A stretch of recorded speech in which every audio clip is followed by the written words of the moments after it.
ഞാൻ ഇവിടെ ലാൽകുമാറിനോട് ചോദിക്കാൻ ആഗ്രഹിക്കുന്ന ഒരു കാര്യം, ഈ അന്വേഷണം എന്നുള്ളത് കേരളത്തിൻ്റെ ഒരു പൊതുസമൂഹത്തിന് മുമ്പിൽ വലിയ വിശ്വാസത്തോടെ വലിയ വിശ്വാസ്യതയോടെ മുന്നോട്ട് പോകുന്ന ഒന്നാണോ?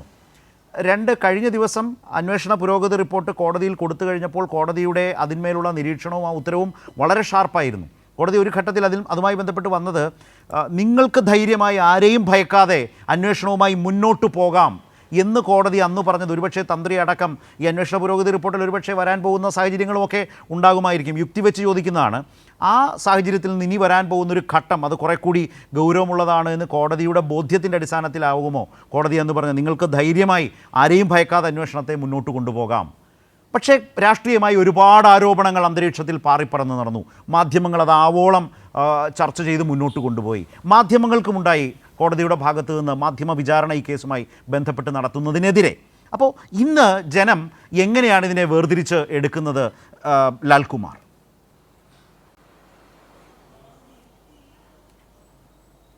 അല്ല, ഇവിടെ ആദ്യം ഇപ്പോൾ കഴിഞ്ഞ സ്ട്രെച്ചിൽ നിജേഷ് സംസാരിച്ച ഒരു ടോണ് അത് അങ്ങനെ അനുവർത്തിക്കേണ്ടതാണോ എന്ന് അദ്ദേഹം ആലോചിക്കണം.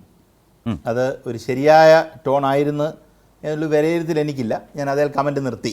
ഇനി അദ്ദേഹം അതിനെക്കുറിച്ച് എന്തെങ്കിലും പറഞ്ഞാലും ഞാൻ മിണ്ടില്ല. പക്ഷെ അത് ശരിയായ രീതിയിലാണത് വന്നത് എന്ന് എനിക്ക് തോന്നുന്നില്ല. കാര്യം അപ്പോട്ടെ, ഞാൻ വിട്ടു. താങ്കൾ പറഞ്ഞ ഒരു ചോദ്യം അന്വേഷണവുമായി ബന്ധപ്പെട്ട് കഴിഞ്ഞ ദിവസം ഒരു നിമിഷം ലാൽകുമാർ, സോറി ഇന്ററപ്റ്റ് ചെയ്യുന്നതിൽ, നേരത്തെ അഡ്വക്കേറ്റ് അനിൽകുമാർ പറഞ്ഞ 2014 കൊടിമരം പ്രയാർ ഗോപാലകൃഷ്ണൻ്റെ ഭരണസമിതിയുടെ കാലത്ത് ഉണ്ണികൃഷ്ണൻ പോറ്റിയെ കാണാം, മറ്റ് ബോർഡ് അംഗങ്ങൾ അജയ് തറയിൽ അടക്കമുള്ളവർ കാണാം. കൊടിമര പ്രതിഷ്ഠയുമായി ബന്ധപ്പെട്ട 2014 ചിത്രമാണ് നേരത്തെ അനിൽകുമാർ പറഞ്ഞത്. മുമ്പ് തന്നിരുന്നു എന്ന് പറഞ്ഞത് ഞാൻ സ്ക്രീനിലേക്ക് പ്രേക്ഷകർക്ക് മുമ്പാകെ വെച്ചിട്ടുണ്ട്. ഞാൻ നിജേഷിലേക്ക് വരാം. ലാൽകുമാർ പറഞ്ഞോളൂ.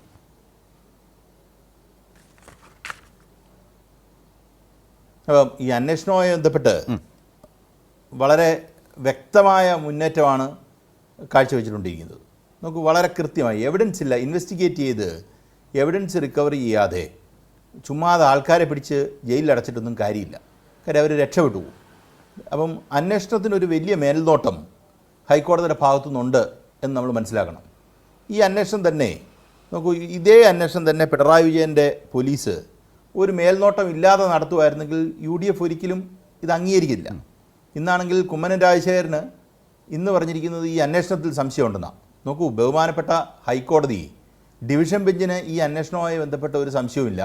പക്ഷേ BJPയുടെ സംസ്ഥാന അധ്യക്ഷനും മുൻ ഗവർണറുമായിരുന്ന കുമ്മനം രാജശേഖരന് പെട്ടെന്ന് സംശയം തോന്നുന്നു.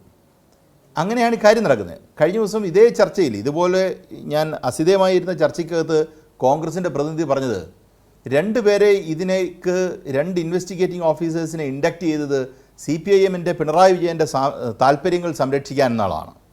അന്ന് നമ്മൾ പറഞ്ഞു, നോക്കൂ, ഹൈക്കോടതി ഏതേലും തരത്തിൽ ഇയാൾ ഒരു കറപ്റ്റ് ഓഫീസേഴ്സ് ആണെങ്കിൽ അവരെ പുറത്താക്കും, സമ്മതിക്കത്തില്ല.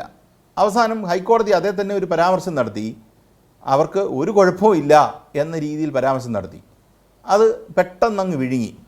നോക്കൂ, കേരളത്തിൽ നടക്കുന്ന പല വിഷയങ്ങൾ എടുത്തു കഴിഞ്ഞാൽ ഈ പറഞ്ഞ ഈ താങ്കൾ സൂചിപ്പിച്ച ഹൈക്കോടതിക്ക് മാധ്യമങ്ങളുമായി ബന്ധപ്പെട്ട കാര്യങ്ങളും അല്ലെങ്കിൽ അന്വേഷണവുമായി ബന്ധപ്പെട്ട കാര്യങ്ങളും അന്വേഷണ പുരോഗതിയും അന്വേഷണ ഏജൻസി നല്ല രീതിയിൽ കാര്യങ്ങൾ ചെയ്യുന്നതിനെക്കുറിച്ചും ഒരു ചർച്ച കേരളത്തിലെ മാധ്യമപ്രവർത്തകർ നടത്തുന്നില്ല എന്നുള്ളതാണ് ഇവിടെ സങ്കടകരമായ കാര്യം. അവർ പറയുന്ന മാധ്യമ വിചാരണ എന്ന് പറഞ്ഞാൽ ഇടതുപക്ഷ പ്രസ്ഥാനങ്ങളെയോ അല്ലെങ്കിൽ ഈ പോലീസിനെയോ ഈ പറയുന്ന ഇകഴ്ത്തി കാണിക്കാനുള്ള ഒരു അന്തരീക്ഷം ഉണ്ടാക്കുന്നത് മാത്രമായി മാധ്യമപ്രവർത്തനം മാറി. അത് നമ്മൾ പല ഘട്ടങ്ങളിലായി നമ്മൾ പറഞ്ഞുകൊണ്ടിരുന്ന കാര്യമാണ്. മാധ്യമപ്രവർത്തകർ ചെയ്തുകൊണ്ടിരിക്കുന്ന പണി വർഷങ്ങളായി UDFന് വേണ്ടിയിട്ടുള്ള പണിയാണ്. അത് സ്റ്റേറ്റിനെതിരെ പണി ചെയ്യുക, ഗവൺമെൻറ്റിനെതിരെ പണി ചെയ്യുക എന്ന് പറഞ്ഞാൽ ഓക്കെയാണ്. പക്ഷേ സങ്കടവശാൽ ഇവർ UDFന് പ്രതിപക്ഷ നേതാവിന് വേണ്ടി എടുക്കുന്ന പണിയായി മാത്രം മാറി. പ്രതിപക്ഷ നേതാവ് പല കാര്യത്തിനും ഉത്തരം പറയാറുമില്ല. പ്രതിപക്ഷ നേതാവിനൊരു ചോദ്യം ചോദിച്ചാൽ അദ്ദേഹത്തിന് പറ്റുന്നതാണെങ്കിൽ അദ്ദേഹം പറയുക, അല്ലാത്തതാണെങ്കിൽ KPCC പ്രസിഡന്റിനോട് ചോദിച്ചു എന്ന് പറയുന്ന ഒരു രീതിയാണ് കുറേ നാളുകളായിട്ടുള്ളത്. പിന്നെ നിജേഷ് ഇവിടെ പറഞ്ഞേ, ഞാൻ ഒന്നുകൂടെ അത് പറയാൻ ആഗ്രഹിക്കുകയാണ്, ആവർത്തിക്കാൻ ആഗ്രഹിക്കുകയാണ്. നിജേഷ് പറഞ്ഞ ഒരു വിഷയം ഇപ്പം സഖാവ് അനിൽകുമാറാണ് അത് ഉയർത്തിക്കൊണ്ടുവന്നത്. സോണിയാഗാന്ധിയുടെ മുന്നിലേക്ക് ഇവർ ചെല്ലുന്നു. സോണിയാഗാന്ധിയുടെ മുന്നിലേക്ക് ചെല്ലുമ്പം എന്തായാലും അവിടെ ഒരു ഓഫീസുണ്ട്. സോണിയാഗാന്ധിയുടെ ആൾക്കാർ അപ്പോയിൻമെൻറ്റ് കൊടുക്കണം.